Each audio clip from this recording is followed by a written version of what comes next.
এক গ্রামে একটা ভুতুড়ে কাণ্ড হয়েছিল। সেই জন্য গ্রামের তিনটে বন্ধু আলোচনা করছিল যে ভাই, ওই ভুতুড়ে বাড়িটাতে একদিন যাবি নাকি?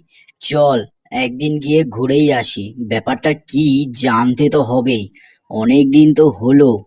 ব্যাপারটা আমার ঠিক ভালো লাগছে না। চল একবার দেখে আসি। আরে, ব্যাপারটা তো ঠিক আছে, যাওয়া তো যায়, সে আমিও বুঝেছি, আমারও ইচ্ছা করছে। কিন্তু যদি কিছু হয় সেই জন্যই তো আমি ভাবছি। আমার খুব ভয় লাগছে। আমরা ফিরে বাড়ি আসতে পারবো তো?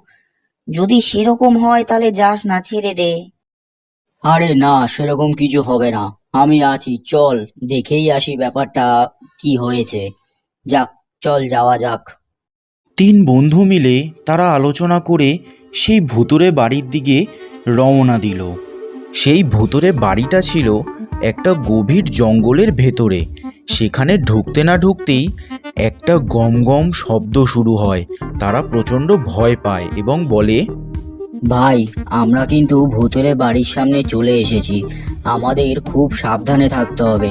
চোখ কান যেন বন্ধ না হয় এক ফোঁটাও। আর কোনো রকম অসুবিধা হলে কোনো দিকে তাকাবি না, একদম গ্রামের দিকে দৌড় লাগাবি। তারা এই কথা বলে আস্তে আস্তে ওই ভুতুড়ে বাড়ির ভেতরে